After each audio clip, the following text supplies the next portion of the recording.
Sa mga sandaling ito, nais ko maibahagi ang ginawa ng Diyos sa aking buhay. Laki sa mahirap na pamilya, kung kaya nangarap na makapag-aral ng college. At hindi hadlang ang kahirapan upang di maabot ang tagumpay o ang pangarap. Kahit na high school pa lamang ako, wala na akong magtatay at magka-college, wala na rin ang nanay. Pero ang pangarap na yun ay hindi nawawala sa aking buhay. Patuloy na nangangarap na gusto kong maging teacher pagdating ng araw. At kailangan makapag-aral dahil alam ko sa pamagitan lamang ng karunungan, ng edukasyon ay ang buhay ng tao ay mababago. At doon sa PUP, doon ko nakilala ang Panginoon, 1983. At dahil doon, lalong nagkaroon ako ng malakas na pananaw sa buhay. Sa church na aking kinabibilangan, ako'y napabilang sa children's ministry bilang Sunday school teacher. Ang pangarap na ito ay dala-dala ko kasi gusto ko makatulong sa kapwa. Yung makatulong sa mga tao na mahirap, na mayroong pangarap. Kung kaya ang desire ng puso ko na makatulong sa kapwa, may kaibigan akong teacher na sabi ko sa kanya, magtayo tayo ng school. Ngunit hindi niloob iyon ng Diyos na kami, na matuloy ang partnership namin kasi siya ay kinuha na ng Panginoon agad. Pero ang pangarap na yun na hindi nawawala sa isip, sa puso ko, andun talaga. Hanggang sa dumating yung panahon na nag-desire din ako na mag-mission. At naghahanap ako na kung saan ako pwede. Pero ang Lord, dahil nga yung desire ng puso ko na makapag-put up ng school, gina-guide na niya ako. One day, that was 2003, yung kaibigan kong pastoral sa finance department, kinausap ako kung gusto ko magtrabaho full-time doon sa pinsan niya. At ito ay training center. Sabi ko na hindi ako pwede kasi I'm not fluent in English. Kasi magtatayo nga ng school, training center. Pero dahil nga kalooban ng Diyos, nasunod pa rin yung kalooban ng Diyos pala na-meet ko siya. At ito ay mag-put up ng 2-year course under ng TESDA. At salamat sa Diyos kasi ito ay nangyari. Nag-start kami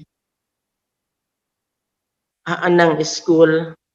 Sa madaling salita, ito hanggang ngayon siya ay existing and I administered in that school. Ako yung nag-work out doon, ako yung ginamit ng Lord para matayo yung school. Ngayon, 2011, nag-enroll ako ng EDOC dahil gusto ko nga maging teacher, early education, early childhood. At ito ay under ng school ni Mami Bessie Reyes ng DCAS. Meron siyang school branch dito sa Imos, kaya diyan ako nag-aaral. That was 2011. Habang, andiyan ako saan nag-aaral ako, mga kaklase ko pala ay ano, mga pastora, anak ng pastor, at mayroon do'n isang missionary. Na nung malaman ko na siya ay missionary, sabi ko, "Hala, baka puwede mo akong isama o ano diyan sa organization mo." Sabi, "Punta ka lang do'n, kapatid," sabi niya sa akin. Ang pangalan niya ay si Catherine Ladores. Yung pala si Cathy ay naging staff din ng IT, yun. So, yung mga materials niya, kasi nag-mission siya sa China, binigay niya sa akin. Sabi niya, "Oh, ito ate, bigay ko sa'yo kasi, time welcome, magagamit mo 'yan." So, tinanggap ko 'yun. Well well, ah, nag-aano ako, nag-aaral. Si Teacher Marilyn Palalon, kaibigan ko at naging partner kami sa school. So, thanks God to Teacher Marilyn Palalon, pastora. And then, sabi niya sa akin, magturo tayo dito sa ano, ah, yung sa early childhood short course na pinu-put up ni, ah, Pastora Priscilla Tabilog at doon ko nakilala ang IT sa through Teacher Palalon and Teacher Pastora Priscilla. That time, ako ay nagtuturo ng curriculum. So, fresh pa sa akin na ituro din yung natutunan ko sa pinag-aralan ko sa early childhood. So, nalaman ko sa kanya na nagse-share siya na ganito ang experience niya, yung sa mission, galing siya sa Malaysia. So, doon na-ignite lalo yung spirit ko na paggamit na gusto ko sumali sa mission work. Ang estudyante ko that time si Teacher Lee, tsaka si isa doon sila si Teacher Shirley Briquelio. Salamat sa Diyos kasi nalaman ko ang IT July. Nakakarating ako ng IT from Cavite to Bautista, Makati by God's provision also. Kasi wala naman ako tutorial, monthly ang bayad. So, hindi nila alam na ako ay uma-attend ng access training. That was July 2012. And then 2012 August, dumating ang galing dito sa Cambodia, isa sa may-ari ng Emmanuel International Academy. So, doon kami nag-meet. Ayan. Actually, hindi Cambodia ang aking pinangarap kasi maraming nagdi-discourage sa akin. Nag-pray na ako ng Papua New Guinea. Gumawa na ako ng prophetic gesture, nililihans ko yun. Pero hindi nakapangyari. Na-meet ko si Teacher Amis doon, bagong dating. Sila naman, mga kasabayan ko, kabats ko, sa East Timor sila. Tapos tinanong ko si Pastor, nung time na yon na malapit na By the way, nung August din, while attending access training, mayroon din naman na ginamit ang Diyos na i-provide yung passport ko. Sinamahan pa niya ako sa DFA. So, mayroon na akong passport. At medyo nag-alanganin nga ako kasi Papua New Guinea ang gusto ko. At sa isa pa, mayroon kaming klase hindi ko pa tapos na may pinapagawa akong assignment sa kanila. Dumating ang pangailangan ng Emmanuel. September bago dumating yung September, yung ating, ah, director, Pastor Gani, that time, siya ang ginamit muna na bilhan ako ng plane ticket papunta dito sa Emmanuel, papunta dito sa Cambodia. Mag-isa lang ako at, yun nga sabi ko, "Pastor, saan ba ako?" Bago niya ako bilhan, sabi ko, "Pastor, saan ba ako? Sa Cambodia?" "Oo, kaya ka nga nandito sa IT kasi para ka sa Cambodia." That time, I was already 55 years old. Mag Tapos mag-isa pa akong ano, kasi 8 years na ngayon ako dito, eh. So, ang nung time na yun sabi niya, "Do'n ka." Kaya nga nandito kasi para ka sa Cambodia. Napangiti ako. Tapos iyon, pinapunta ako sa office, interview kinuha ko yung mga requirements, in-interview ako ni Attorney Elna. Si Pastor Yani tumawag sa akin, naibo-book na ako. Bibili ako ng ano. Hala, 'di nagulat din yung aking sister at saka aking anak. Medyo nag-alala sila. Tapos ano, ang totoo, nung time na yun na ako paalis na, 2:00 nandun pa ako sa Cavite. Wala, tanging ang pera ko, 320 na baht, 60 bigay ni Pastora Priscilla. At wala akong ka-pocket money or whatever. Na ngayon nagkita kami ng anak ko, mag-a-alas-5 na, pasado 5:00 na, dito sa Coastal Road. Kita ko na sabi ng anak ko, "Mama, may pocket money ka? May dollar ka?" Sabi ko, "Wala." Sabi, "Anong pamamasahe mo?"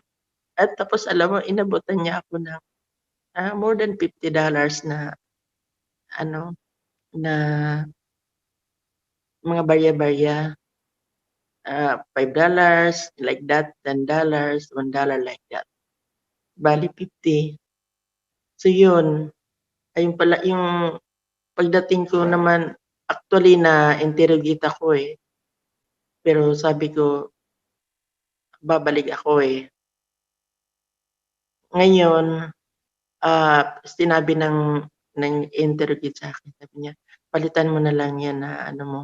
Tinuruan pa ako kung anong isusulat ko dun sa papel. So yun, sa madaling salita, pasok ako via Bangkok, at doon, yun nakita ko yung aking angel. Kaya naalala ko tayo lahat may angel. Kasi ako, mayroon ng instruction sa akin Teacher Ami at Teacher Arlene, matigas ang ulo ko. Hindi ako natutulog, hindi ako nag-ano, kundi panay hanap ko kung paano ako makapunta ng border, Aranya, Protect, hanggang sa kung saan ako naroon, may kasunod sa akin na naka-Amerikana, ang taas ang tindi, basta gwapo, puti, naka-Amerikana, iba ang tangkad niya. Kahit saan ako pumunta, 'pag nakaupo ako nandun din siya, hindi lang sa ano ko, nakikita ko lang siya. Hanggang sa lumabas na ako, 'yun. To make the story short, nakarating ako dito sa Aranya. Pagdating pala sa Aranya, dahil hindi ko makita ang arrival, ang tagal kong pabalik-balik diyan sa kanila, yung inexitan ko, hanggang sa pumila uli ako papasok. Buti may ginamit ang Diyos na sabi niya, "Tapos ka na, Eka, bumalik, pumunta ka na dun sa Cambodia." Border na yun, nakalabas na ako. Hindi ko pa rin makita ang yung arko ng Welcome to Cambodia. Bumalik ako dun sa pinagpasokan ko. Sabi nung immigration officer, yung babae, "May I see your passport?" Sabi niya, "Oh, already finished. You can stay there in Cambodia. You can go there, you can stay there as long as you want." Yan ang word niya sa akin. Kaya nung nandito na ako, salamat sa Diyos sa protection, sa kanyang gabay sa direksyon niya. Sumunod lang ba talaga. Ngayon, nag ginawa ko yung children's ministry din uli. After 3 years of tent making sa Emmanuel, nag-decide ako na mag full-time. Kahit wala akong pera kasi may allowance naman, mayroon akong dapat allowance. Ibinayad ko yun dun sa isang nag-mission din na pumunta dito. Plane ticket, tumulong ako. Kaya yun ay naiabot. So madaling salita, wala akong pera. Alam, ang may word naman ang Lord sa akin na kahit wala akong pera, naalala ko yung sabi ng nanay ko, may 10 daliri ka, marunong ka magbasa, marunong may mata ka, marunong ka magbasa, magsulat, at may 10 daliri ka, mabubuhay ka. Huwag ka lang tamad. Ngayon, salamat sa Diyos kasi yung church na dinadaluhan ko dito, doon ako napatira pag-resign ko sa Emmanuel. Kasi talagang desidido ang puso ko na ibigay ko ang buhay ko sa Lord, maglingkod sa Kanya. I step makbang ako ng isang hakbang ng pananampalataya. At ito ang word naman niya sa akin na hanggang ngayon hindi nawawala sa puso ko. Isaiah 41:10, yan ang binigay niya sa aking word. At hanggang ngayon pinatutunayan niya sa akin. New Year, wala akong pera na na-receive doon sa pinagtrabahoan ko. Pero may nagbigay sa akin ng 70 plus 20, dalawang tao yun, $90. Yan ang pera ko nung New Year. Pero hindi ko yung ginastos. January 6, ako ay naghanap ng bahay na malilipatan ng Saturday school. Kasi mga lang kami gamit sa barong-barong, butas ang bubong at walang tabing. Doon kami nakikitira mga bata. Nagtuturo ako ng English at pinapakilala ko si Jesus. At noong June 6, sabi ko, Lord, lipat mo kami. Challenge ko ang Lord eh. Sabi ko, mayaman ka, ikaw ang may-ari ng lahat at hindi mo kalooban na kami ay manatili dito. Paano sila maniniwala na ang Diyos ko ay mayaman? Ilipat mo ako, Panginoon. At ito, nakita ko ang building na ito, bagong gawa lang, isa pa lang ang nakatira. Doon sa una, pangatlo ako ito. Naglalagay pa lang ng tiles. Kinausap ko yung worker, sabi ko, sino ang nasa lang may-ari? Kasi nung tinungtungan ko ito, claim ko na, this is it, Lord. Yung sinabi niyang word ng Lord sa kay Joshua 1:3, sabi ko, ito din po, Panginoon, kiniklaim ko na ibibigay mo ito sa akin. Kahit wala akong perang hawak, alam ko ipoprovide mo dahil ito ay sa'yo. Gawain mo ito eh. Habang dumadaan ang araw, kinausap ko yung may-ari. Sabi, balik ako sa February after New Year nung kami mag-usap magpirmahan. Habang lumalakad yung araw, humingi ako ng prayer sa Global Intercessor headed by Pastor Larusan. At alam niyo po, hindi lamang yun, may mga nagtatanong sa akin na, kaibigan, ano ang ginagawa mo dyan? Mayroong isang sumagot. Bago dumating ang usapan namin ng may-ari, mayroon na akong hawak na pang 2 months deposit, 1 month advance. January pa lang yung katapusan. At salamat sa Diyos. Kasi February, nag-construct na dito. Ayun, sa madaling salita, nagawa 'yan nung whole February, maraming gumagawa dito. March, may isang missionary na umuwi for good and her name is Opie. Naging kasama ko siya dati. Ang lahat niyang mga gamit at mga instructional materials pinakuha sa akin, "Ate, kunin mo 'yon, ibibigay ko sa inyo." Kaya March, mayroon na akong mga gamit. April, instant school meron, ang Joy Care. Nagsimula po 'yun, 2016 hanggang ngayon. At yung provisionally ko for this center, tuloy-tuloy. Nagkaroon ng problema January 17. Sabi niya sa akin, "Ate, gamitin mo muna yung deposit." Pero sabi ko, "Sige lang." Hindi ko ginamit 'yun. Kasi meron naman may allowance ako, na natatanggap monthly through na may nagbigay sa akin, isang missionary, pinapadaan sa church. Nahiya akong kunin 'yun. So, medyo nag-alala ako. Parang gusto ko ng gumawa ng paraan na, lumapit sa isang tao. Pero hindi ko nagawa 'yun. Hindi rin nakapangyari dahil may tumawag sa akin, isang missionary from Thailand. Sabi niya, "Pastora, pakisalubong yung, aking kaibigan na missionary from Africa, may kasamang dalawang puti. Pakisalubong mo sila kasi bibisit yan sa inyo." So, pinuntahan ko sila na na na nagkita kami. Dahil dun, hindi rin sila nakarating sa akin kasi nagkaroon ng masamang pakiramdam yung puti.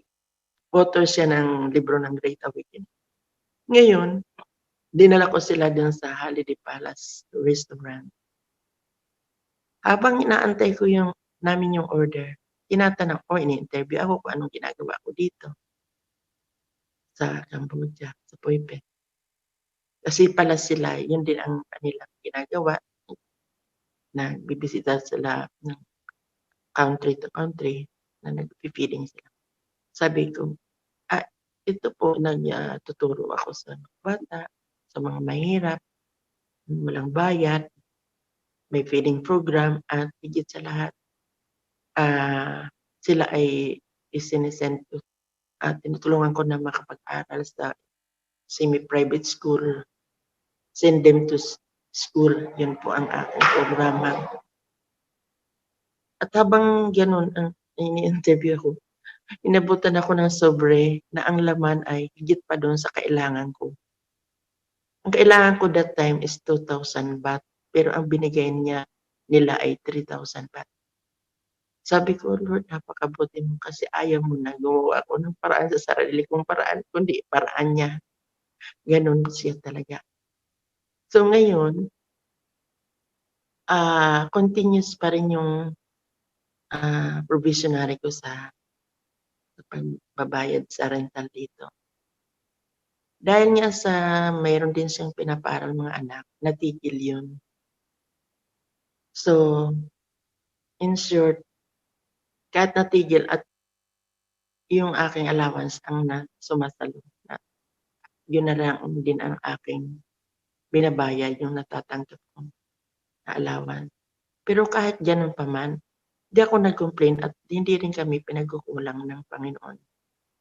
Yung mga bata na tinuturuan ko, mga young people na ngayon, yung napaaral sa private school, na sila ay lagi kami dito, kumakain kami, sama-sama, laging may feeding, pero ang Diyos hindi ako pinagkukulang.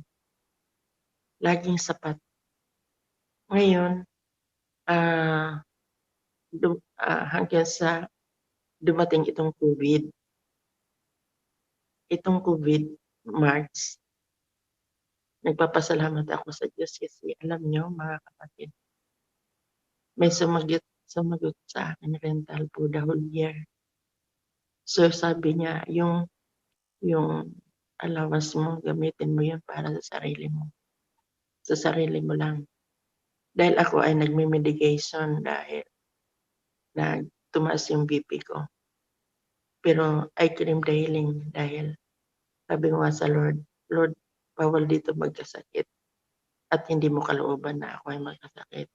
Kaya kahit nakakaranas ako ng ang Diyos still healed me because I know my identity. I am already healed. I am the redeemed. Ngayon, I give glory to God. Salamat sa Diyos kasi sabi ko nga, if there is a vision, there is a provision. Now, hindi ako nag-rent. Merong nag-rent na sa akin for the Holy Year.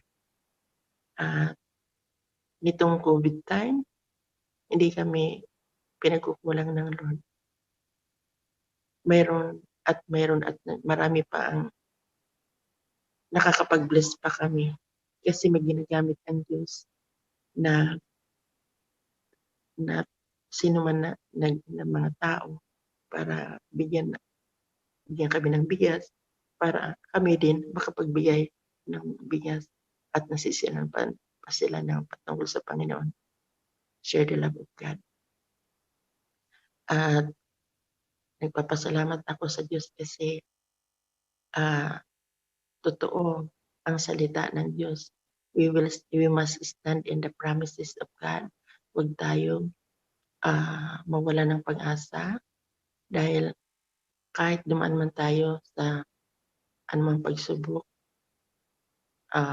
sa tingin nyo ba, kung sa tingin nyo napakadilim, madilim pero sa likod ng dilim na yun may liwanag.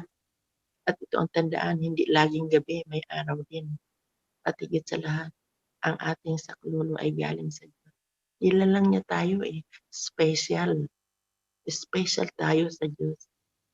At madali lamang siya tawagan dahil lahat ng kanyang mga pangako ay tinutupad niya dahil hindi siya Diyos na nagsisinungaling. He is God that changed not. He is the same yesterday, today, and forever. May pag-asa sa Diyos. Huwag lang tayo wala ng pag-asa. Kaya kung kayo may mga pangarap at ayon sa Diyos ang iyong pangarap, according to His will, He will provide. And hindi kanya pababayaan, hindi kanya hayaan maghirap. Ako, yan ang sabi ko sa Lord. Lord, sabi mo, yung mga sumasampalataya sa iyo ay hindi mapapaya. Yes, Lord, hindi ako mapapaya. At ang sinabi mo pa sa iyong salita, na siya na nagtitiwala, ikaw ang pag-asa. At yung mga tumitiwala, bukod sa hindi napapaya, ay hindi mo i-disappoint. Yes, hindi mo ako i-disappoint. Kasi ang Diyos, tapat. Lalo na kung tayo ay maging tapat din sa Kanya. At hindi lang yun sumunod ang pagsunod sa Diyos. Ang kasunod nito, blessing